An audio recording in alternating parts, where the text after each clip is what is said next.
Hey, what's going on, guys? It's Turin here with another Total War Warhammer online commentary. In this particular battle, I'm going to be playing the Warriors of Chaos, and I'm going to be facing off against the Dwarves.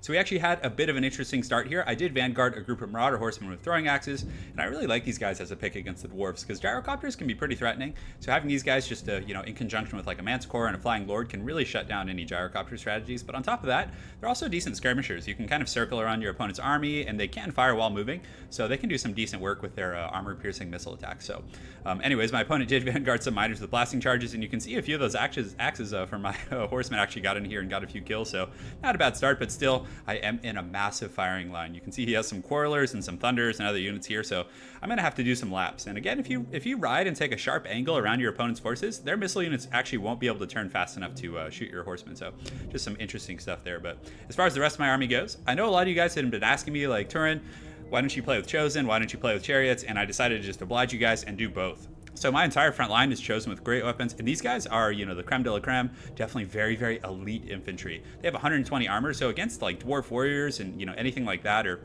as runesmith or units that don't really have heavy armor piercing, these guys are just going to be so sturdy. And on top of that, they have very high melee attack at 46, excellent melee defense, and heavy hitting armor piercing damage. So they do have 46 weapon strength in total, 34 of that being armor piercing damage, so pretty substantial stuff. On top of that, I do have two Gorby's Chariots. So Gorby's Chariots are so darn good against the Dwarves, and I have to, of course, thank you guys for turning me onto those. I was so opposed to Chariots. I felt like they were clunky before, but again, they did get buffed recently, so they're very, very strong against the Dwarves, and hopefully you guys will see that in this game. But if you look at their stats, they do have 44 weapon strength, 32 armor piercing, which is great, but also they get a 22 bonus versus infantry. So against the Dwarves, you don't have a lot of large units. These guys are just going to shine and do very, very well, assuming they don't take cannon fire. And a lot of you guys are probably going to ask, what's the counter to the Chariots for the Dwarves? And I think very effectively microed cannons, thunders, missile units that can pressure them before they get in. A good cannon shot against these guys can really be devastating and can take them down quite quickly. So that's quite helpful. And also making sure that your units are braced for their charge. I do have a second chariot over here, and that's pretty much it, aside from my Chaos Orb, who has a potion, armor piercing damage, pretty solid choice, and of course a Manticore. Though, they do have 430 weapon strength, but they have a little bit of armor piercing damage. It's not much, but let's go ahead and get in there. Yeah, 145 isn't bad. So I like to use these guys on Quarrelers and Thunders and terrify them and go from there. So that's pretty much it for my army. My opponent did Vanguard a single group of miners with blasting charges up here, which I actually really like that play because it allows him to see my army, and he did bring some cannons. It looks like he does have a cannon and a grudge thrower right here that are now taking some shots, it looks like. So he's able to get some initial shots on my army, whereas if he hadn't had these guys, he wouldn't be able to shoot until, essentially I come into vision with him. So aside from that, he actually has a pretty interesting army. And, I know a lot of people have been playing Marauder-centric builds, using Marauders and then just spamming Shaggots and things like that. So it looks like my opponent may have been metagamed here. He does have Longbeards and Warriors of Dragonfire Pass, but they don't have great weapons, guys. So he has almost no armor piercing in his front line. He has a Rune Lord and 2 Runesmiths, I believe. So he's going to be able to get quite a bit of damage on my Chosen with the Rune of Wrath and Ruin. But aside from that, he doesn't have much armor piercing, but he does have the Goblobber, and he also does have a very upgraded cannon that has 2 silver chevrons. So he's going to, essentially need these things to perform extremely well, and it looks like they're already out of position a little bit. They're in front of his troops, and, they're trying to get an angle on my guys. It looks like he might have done an auto-pathing, and they're definitely in some trouble here.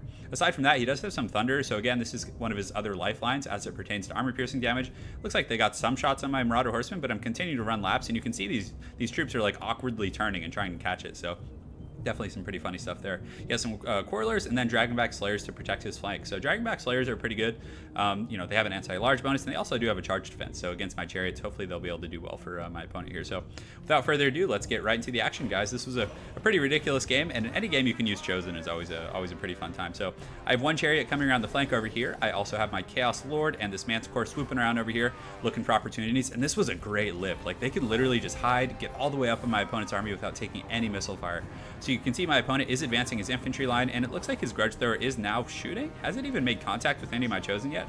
I don't think it has. So this is a really bad situation for my opponent because he's invested a lot of resources in this siege, and they haven't really generated any value yet. So right now it looks like he is turning his cannons to maybe deal with some of these Gorby's Chariots and things like that, which is definitely smart. I did take some serious casualties with the Marauder Horsemen, but that's totally fine. I mean, they're more of a skirmishing kind of scouting unit, so things could be much worse. But he does get his Thunders firing at some of these Chariots over here, so very, very well played. That's exactly what you want. But over here, guys, he is in some serious trouble. These Quarrelers are gonna have a really bad time versus these Gorby's Chariots, and this is exactly what they were designed to do: is just run through groups of infantry. And you can see they just go flying flying. And also on top of that, they're going to take massive shock damage. You can see they take about, you know, what is that, about almost 20% of their HP damage instantly. And then the chariots just continue to ride through, and they go in, they go out, they do a bunch of damage to the secondary group of coilers as well, and are very, very solid here. And they also were able to isolate and drive these guys out into the open, which is going to be a very bad day for them. Over here, the chariots did take massive fire from these Thunders here, but they were able to get in. And then I used my Marauder Horsemen to actually just flank and get a rear charge on these guys, which is pretty nice, driving their leadership down to steady, but they do get the Rune of Wrath and Rune and those other effects. So in the front line here, we do have an engagement between the Chosen and some of these Longbeards, but again, they're going to have a really bad time. The Chosen haven't lost any models yet, but they have taken some HP damage from those blasting charges, but still, they're going to cut through these guys' armor. I mean, this is exactly what they were designed to do. And these Longbeards, this is not the matchup that they want, but very well played of my opponent, actually. But he is using the Rune of Wrath and Rune here. He did use the Master one, and in conjunction with that, he is getting blasting charges, and still they haven't lost any models yet. And you can see the Longbeard line is getting cut through pretty quickly. Down here, these guys don't have any support, these Dwarf Warriors, and this is just a massive mismatch. They're already down to 36 models, and these Chosen have barely been scratched, so very tough stuff. Over here, this Chaos Sword is continuing to pressure, and we actually did flank the Chosen, which is pretty rare. I mean, they're such a slow unit to use them in a flanking maneuver, but still, they were able to get around, and my opponent's cannons are really struggling. And, again, this wasn't like the best game per se, but I just wanted to show you guys because, again, it was using Chosen and Chariots, so hopefully you guys enjoy this. But the Chariots back here just continuing to run amok.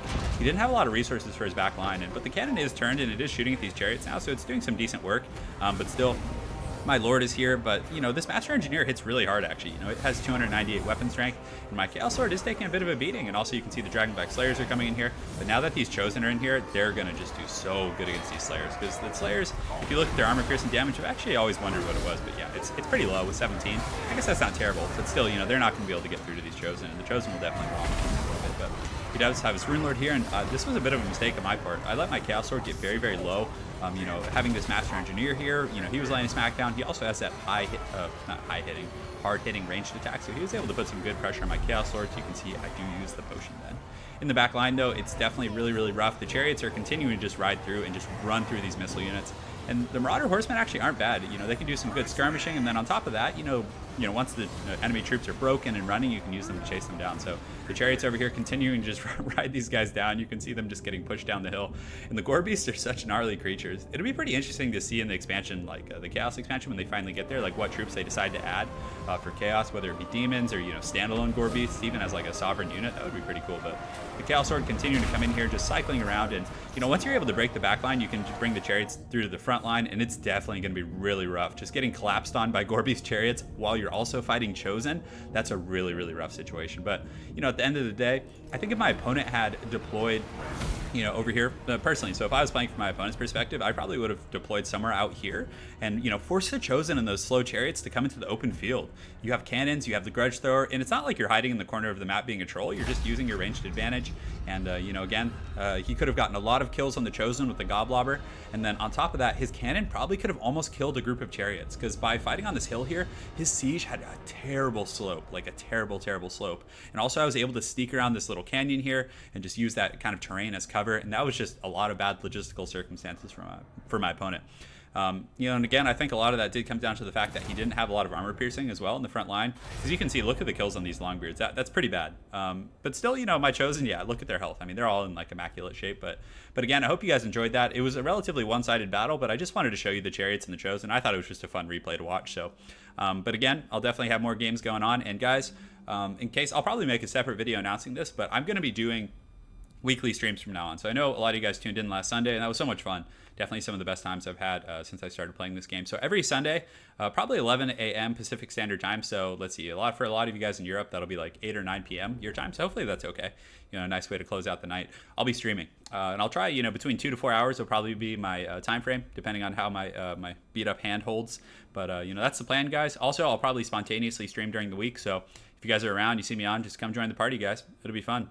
So thanks again for watching, guys, and well played to my opponent, AJS Chili. Look forward to seeing you again on ladder, and I hope you guys enjoyed that Chaos Chosen Chariot cast. Have an excellent night, and take care.